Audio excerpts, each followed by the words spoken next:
Hello, welcome back to my channel. Kali ini saya akan membahas sebuah iPhone 7 yang barusan saya beli di marketplace Facebook dengan harga 2,5 jutaan. Ya, sekarang akan kita bahas handphonenya apakah masih worth it iPhone 7 di tahun 2021, atau kita beli iPhone 8 aja, atau mungkin kita beli yang di bawahnya iPhone 8 yaitu iPhone 7 Plus. Oke, ini boxnya dan ini adalah handphonenya. Oke, ini dia. Untuk handphonenya sudah saya belikan case ya. Cuma ini case nya iPhone 6, cuma berhubung pas ya saya pakai aja. Oke, ini dia handphonenya. Oke, sekarang kita akan membahas sisi desain terlebih dahulu. Tapi sebelum saya masuk ke desain, saya akan perlihatkan untuk isi boxnya. Saya mendapatkan apa saja, bisa kita lihat. Oke, ini dia. Untuk boxnya terdapat charger, dan ini chargernya OM, cuma OM-nya rasanya ini kayak padat gitu rasanya dipegang, jadi nggak kayak gopong, jadi kayak solid banget. Entah ini ori atau OM, benar-benar asli OM, atau ya gimana ya, ya pokoknya ini OM lah, makanya seperti itu. Dan ini kabel data, cuma kabel datanya nggak ori ya. Jadi ketika saya pegang ini kerasa banget kalau ini bukan ori. Ya, itu saja yang saya dapatkan dari boxnya. Sekarang kita masuk ke bagian, saya pinggirkan terlebih dahulu. Kita masuk ke handphonenya. Oke, kita akan lihat ke sisi desain. Sebelum saya masuk ke sisi desain, saya akan buka case-nya terlebih dahulu agar bisa kalian lihat untuk body dan fisik dari kemulusan handphone ini. Oke, sekarang kita masuk ke bagian sisi desain. Untuk handphone iPhone 7 ini yang saya gunakan, untuk tingkat kemulusannya sekitar 98% ya. Jadi nggak ada dent, sudah terpasang tempered glass. Ya, sisanya 2%-nya seperti ya ada bekas bercak putih, ini nih ya mungkin bekas showcase seperti itu. Ya, seperti ini ya, bisa kalian lihat. Jadi intinya nggak ada itu ya, apa namanya, kayak lecet ataupun dent seperti itu. Ini hanya bekas showcase yang saya beli. Wow, masuk kamera.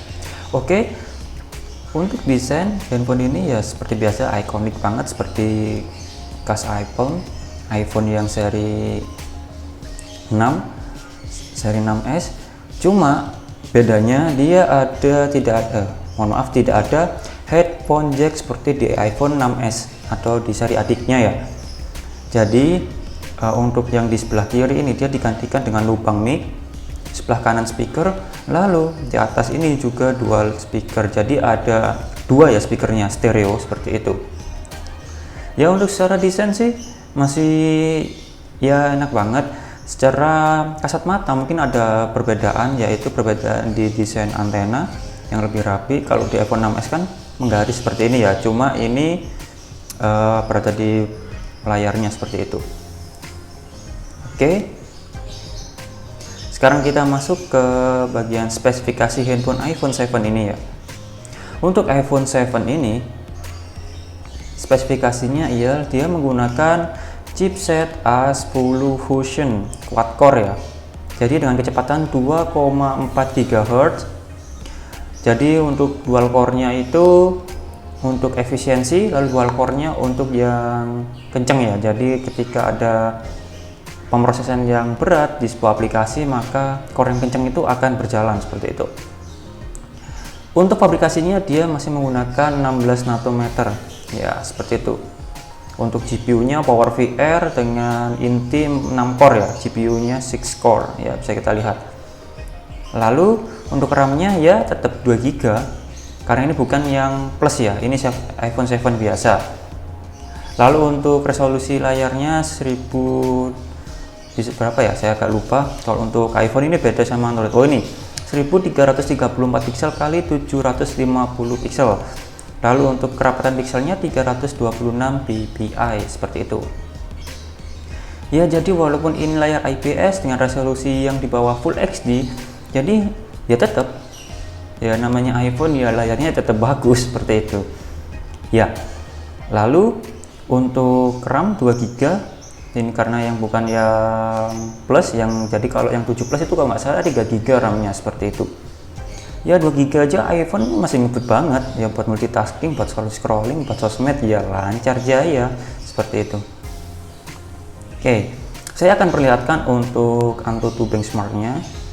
Untuk Antutu benchmark yang dicapai untuk iPhone 7 ialah sekitar 230 ribuan ya. Untuk game ya harusnya sih masih lancar banget lah daripada iPhone 6s yang saya pakai. Jadi untuk secara spek ini masih oke banget, cuman kelemahannya ada di baterai ya.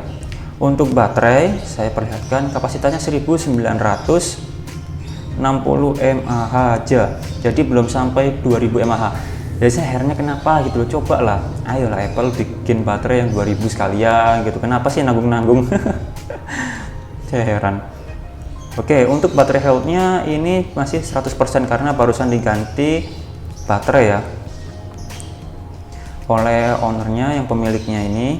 Jadi dia untuk mengganti baterainya di iColor katanya. Ya emang sih sudah saya tes juga tetap irit seperti sama orinya. Bahkan lebih irit daripada iPhone 6s saya. Ya memang sih iPhone 6s saya ini kapasitas baterainya hanya 1716 mAh.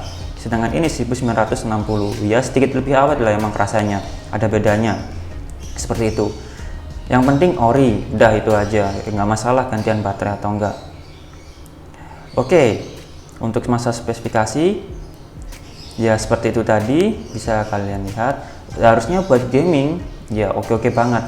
Jadi saya nggak bisa menunjukkan untuk tes gaming karena saya masih belum download, jadi saya cuma download Antutu aja. Saya cuma pengen tahu berapa sih skornya. Jadi kalau di Android mungkin ini setara dengan Snapdragon 835 seperti itu ya, tapi jangan juga terlalu disamakan lah dengan Android karena platformnya juga beda. Karena ini iOS ya, pastinya untuk semua aplikasi ataupun game juga lebih optimal daripada di Android seperti itu.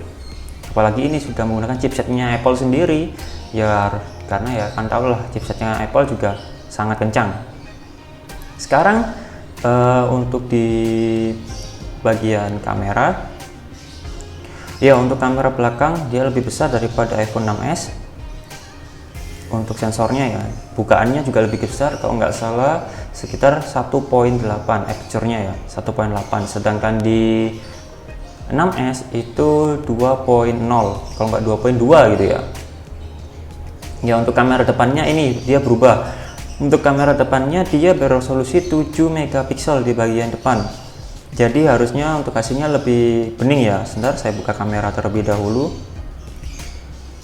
Ini hasil dari kamera belakangnya, bisa kalian cek, kalian lihat ya, bening banget karena aperture-nya juga lebih besar, bukaannya lebih lebar, jadi untuk menangkap cahaya juga bisa lebih banyak. Saya coba foto. Oke. Kamera depannya ini dia untuk hasil kamera depan. Iya, untuk iPhone 7 ini saya belum menjelaskan ke kalian bahwa untuk di tombol home-nya dia sudah tidak lagi menggunakan tombol, melainkan dia menggunakan sensor sentuh, tapi dia ditambahkan dengan haptic feedback. Jadi ketika saya tekan seperti ini kerasanya seperti tekan tombol, tapi ini bukan tombol, ini keras gitu. Ini keras.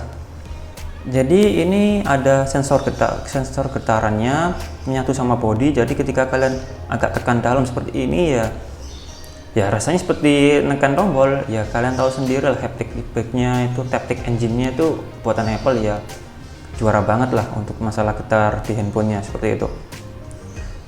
Oh iya, jadi di sini saya akan menunjukkan juga hasil dari dual speaker iPhone 7 biar kalian tahu. Ini sih the best lah dual speakernya. Bodinya sih kalau dibilang getar ya lumayan getar ya. Jadi ya yang bilang body getar atau segala macam yang mungkin belum terbiasa lah dengan dual speaker dengan handphone lain maupun di Android gitu. Oke, akan saya sambungkan ke WiFi dulu ya ini ya untuk koneksinya biar kalian bisa menilai sendiri untuk kualitas speaker dari handphone ini. Dia bisa kalian lihat sendiri untuk hasil speaker dari iPhone 7. Dual speakernya bisa kalian menilai sendiri ya. Oke, 1, 2, 3.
So, kesimpulannya buat kalian yang mengambil iPhone 7 dengan spesifikasi yang sangat, ya bukan sangat ya, yang sudah lebih dari cukup untuk berbuat main game dengan spesifikasi yang oke.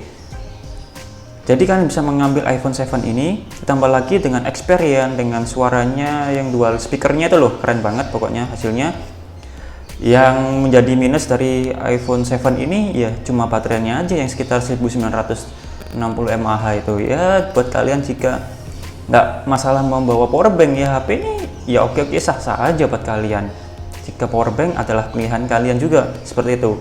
Tapi jika kalian yang lebih intens ke bermain game, saya saranin ambil yang seri plus atau kalau bisa sih 8 plus lah sekalian karena speknya juga lebih jos dan untuk dual speakernya juga lebih kenceng. Oke, sekian itu saja review singkat ya, nggak singkat-singkat juga sih ya. Intinya iPhone 7 yang saya gunakan sih selama 2 hari ini ya lumayan awet buat saya juga nggak terlalu suka bermain game, jadi buat sosmed aja ya bisa hampir 4 jam lah seperti itu ya. Buat scrolling juga mantep, selebihnya sih oke. Sekian, terima kasih. Jangan lupa like dan subscribe channel ini jika kalian suka, atau jika kalian kurang menyukai video ini kalian bisa dislike video ini. Thanks bro.